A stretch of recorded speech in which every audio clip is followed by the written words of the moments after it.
Titanic ship अपने समय का सबसे बड़ा जहाज था। इस शिप का पूरा नाम रॉयल मैन शिप यानी कि RMS टाइटैनिक था।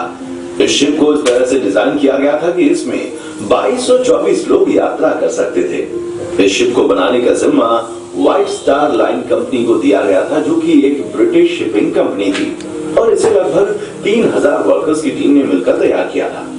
और इसे बनाने में 9 मजदूरों की जान भी चली गई थी। 40 वर्कर गंभीर रूप से घायल हुए थे। उस वक्त इस शिप को बनाने में लगभग 48 करोड़ रुपए का खर्चा आया था, जो कि उस समय के हिसाब से काफी ज्यादा था। दोस्तों, ये जहाज 10 मंजिला जहाज था। ये शिप अपने आप में अटलांटिक में बसा एक छोटे से शहर की तरह लगता था। इसकी सबसे खास बात ये थी कि ये दुनिया का सबसे तेज चलने वाला जहाज था, और इसमें जो सीटी लगी थी उसे 15 किलोमीटर दूर तक सुना जा सकता था। और इस शिप को बनाने वाली कंपनी का तो ये भी दावा था कि ये कभी ना डूबने वाला जहाज है, लेकिन किसको पता था कि टाइटैनिक जैसा विशाल जहाज कभी पानी में डूब सकता है। ऐसे में ये सवाल तो सभी के मन में आया होगा कि आखिर उस रात ऐसा क्या हुआ कि दुनिया का सबसे मजबूत जहाज पानी में डूब गया। आइए जानते हैं। दोस्तों, टाइटैनिक के बनने में 3 साल का समय लगा था, और टाइटैनिक को बनाने में उस समय सबसे महंगी एडवांस टेक्नोलॉजी का इस्तेमाल किया गया था। 1 अप्रैल 1912 को टाइटैनिक शिप समुद्र में एक्सपेरिमेंट के लिए छोड़ दिया गया, जिसके बाद टाइटैनिक ने अपने एक्सपेरिमेंट में बेलफास्ट से आयरिश रिवर तक समुद्र में 150 किलोमीटर की स्पीड से सफर तय किया। और उस वक्त शिप में कंपनी के कई बड़े-बड़े अधिकारी मौजूद थे। जिसके बाद उसी दिन शाम को 7 बजे टाइटैनिक बेलफास्ट वापस लौट आया और एक्सपेरिमेंट को सक्सेसफुल माना गया। मैं आपको ये भी बता दूं कि एक्सपेरिमेंट सक्सेसफुल हो जाने के बाद 2 अप्रैल 1912 को टाइटैनिक को यात्रा के लिए ऑफिशियली लॉन्च कर दिया गया, और इसी के साथ टाइटैनिक ने इतिहास के पन्नों में अपना नाम दर्ज कर लिया। टाइटैनिक तो अपनी पहली यात्रा से पहले ही ज्यादा पॉपुलर हो चुका था, क्योंकि उस समय टाइटैनिक का मुकाबला कोई और जहाज कर ही नहीं सकता था। टाइटैनिक में A क्लास, B क्लास और C क्लास के रूम मौजूद थे। यात्रा करने के लिए फर्स्ट क्लास का टिकट 2,70,000 का था। सेकंड क्लास का टिकट 1 लाख का, और थर्ड क्लास का टिकट 20,000 का था।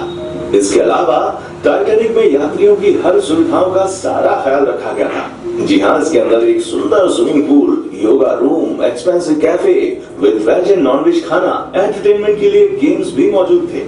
इसमें नहाने के लिए तो एक एक्सपेंसिव टर्किश बाथरूम भी मौजूद था, जो कि काफी ज्यादा लग्जूरियस था। इसमें सबसे ज्यादा एडवांस इलेक्ट्रिसिटी सिस्टम भी लगाया गया था। और इतना ही नहीं दोस्तों, फर्स्ट क्लास और सेकंड क्लास के लिए तो अलग अलग लाइब्रेरी भी मौजूद थी। इसके अलावा टाइटैनिक में फर्स्ट क्लास और सेकंड क्लास के यात्रियों के लिए 4 लिफ्ट भी लगी हुई थी। दोस्तों, टाइटैनिक अपनी पहली यात्रा के लिए पूरी तरीके से तैयार था।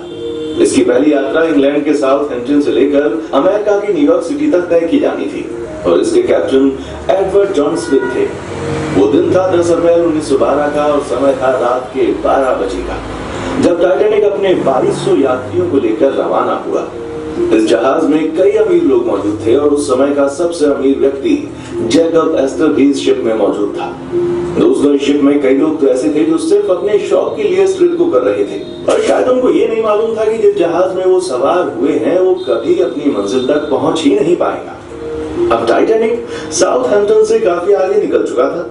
समुद्र में चारों तरफ तेज हवाएं चल रही थी, जिसके कारण मौसम में हल्की सी ठंडक भी थी।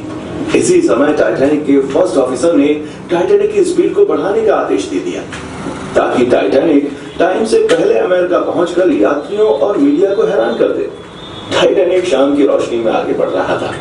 इस जहाज को सफर में निकले हुए लगभग 3 दिन हो चुके थे, और टाइटैनिक में अभी तक एक दुर्घटना भी घट चुकी थी। जी हाँ, दरअसल टाइटैनिक के निचले हिस्से के भाग में पिछले 3 दिनों से आग लगी हुई थी, जो कि टाइटैनिक में मौजूद सभी यात्रियों के लिए खतरा बन सकती थी। मैं आपको बता दूं कि टाइटैनिक में ये आग तो जहाज के रवाना होते ही लग चुकी थी, और इस बात का पता सभी अधिकारियों को चल चुका था। मगर इसके बावजूद उन लोगों ने यात्रियों को इसकी भनक तक नहीं लगने दी, क्योंकि अगर किसी को मालूम पड़ जाता तो ये यात्रा रद्द करनी पड़ सकती थी। और वहीं टाइटैनिक के सारे टिकट्स पहले बिक चुके थे, तो ऐसे में कंपनी भारी नुकसान उठाती। इसी वजह के चलते टाइटैनिक के सभी बड़े अधिकारियों ने इस बड़े खतरे को नजरअंदाज कर दिया। अब बात करते हैं यात्रा के 5वें दिन की। टाइटैनिक अटलांटिक महासागर में तेजी से बढ़ रहा था, और दिन था रविवार का 14 अप्रैल की रात का। समुद्र में काफी शांति थी, पर आसमान में चांद भी मौजूद नहीं था। चांद न होने के कारण आसमान में घना अंधेरा छाया हुआ था और शिप के कैप्टन को सामने का कुछ भी दिखाई नहीं दे रहा था। वैसे मैं आपको ये भी बता दूं कि टाइटैनिक के आइसबर्ग से टकराने से पहले शिप के कैप्टन को कुल 6 चेतावनी पहले ही आ चुकी थी कि रास्ते में कई बड़े बर्फ के टुकड़े मौजूद हैं, जिससे शिप कभी भी टकरा सकता है। मगर कैप्टन को ये मालूम नहीं था कि टाइटैनिक किसी आइसबर्ग से टकरा जाएगा। जी हाँ, उस रात ऐसा ही हुआ कि कैप्टन को घना अंधेरा होने की वजह से सामने का आइसबर्ग दिखाई ही नहीं दिया। और कुछ ही देर के बाद रात को तकरीबन 11:40 पर जहाज के छठे ऑफिसर जेम्स मोट के टेलीफोन की घंटी बजी, जिस पर ऑफिसर को यह बताया गया कि रास्ते में एक बड़ा सा आइसबर्ग भी है जिससे उनको बच के रहना है। इसके बाद ऑफिसर ने तुरंत इस बात की जानकारी कैप्टन तक पहुंचाई, मगर वो लेट हो चुका था क्योंकि टाइटैनिक को आइसबर्ग से टकराने में मात्र 35 सेकंड ही बचे थे।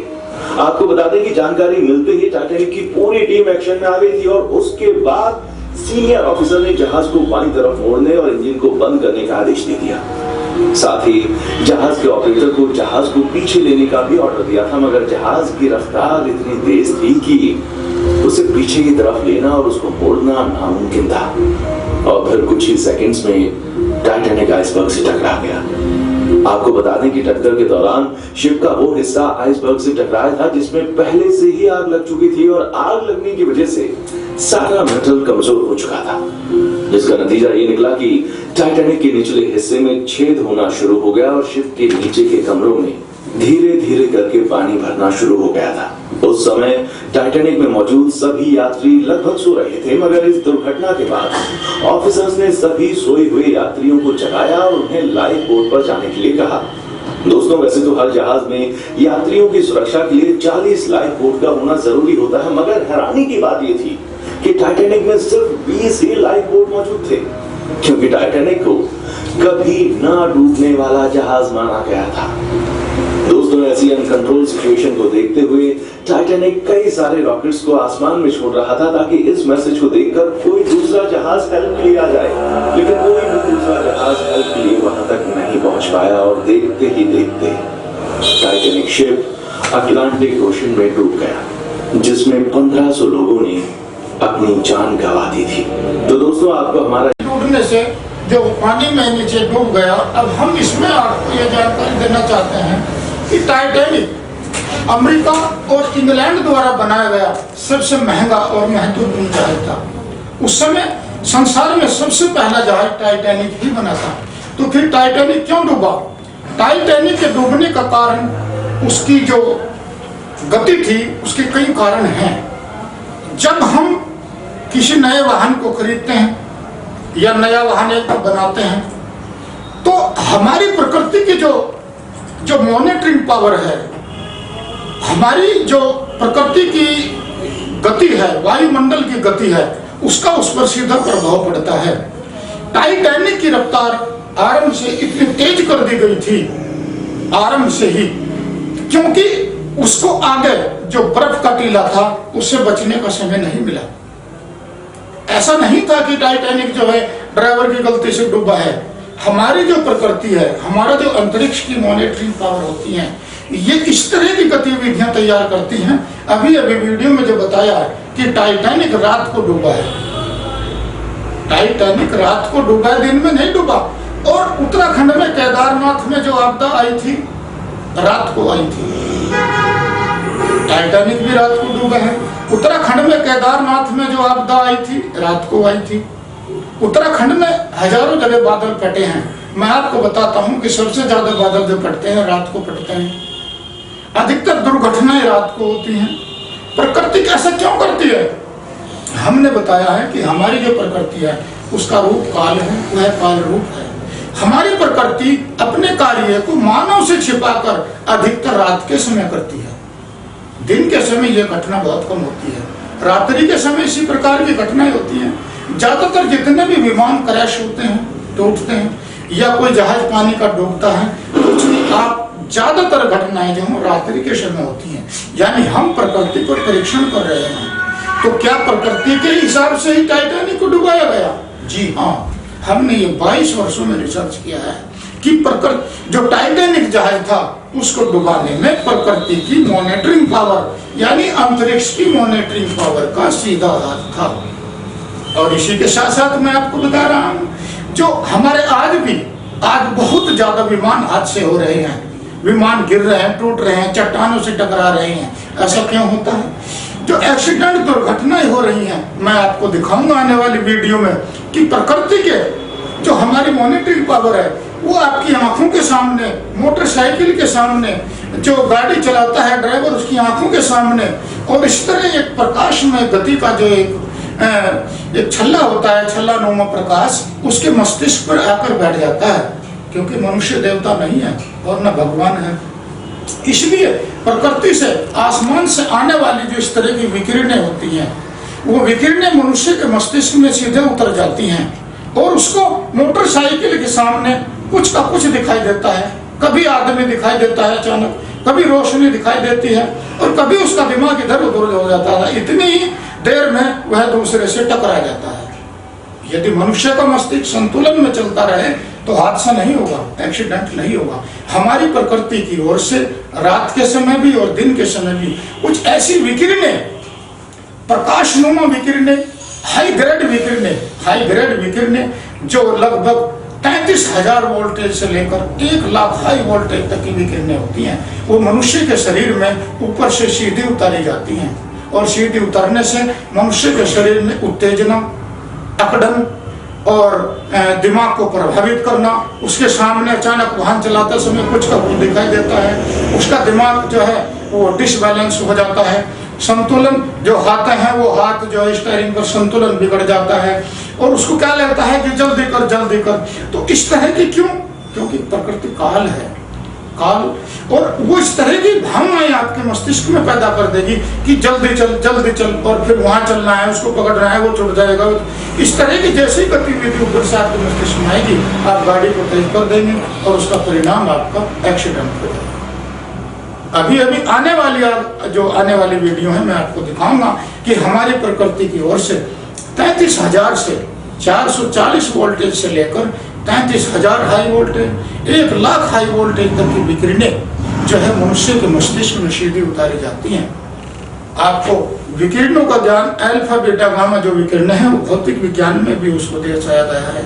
हमारे जो अपराध शास्त्र हैं और विधि शास्त्र हैं, उसमें भी जो अंग्रेजी जो शोधवेत्ता हैं, अंग्रेजों ने ये लिखा है कि मनुष्य में आसमान से, प्रकृति से ऐसी कोई आकर्षण शक्ति, ऐसी उत्तेजना उसके अंदर आती है कि जिससे वह भावुक होकर, बहुत अधिक परेशान होकर अपराध करता है, ऐसे भयंकर अपराध कर देता है जिनको कभी कभी आदमी सोचने के लिए मजबूर हो जाता है।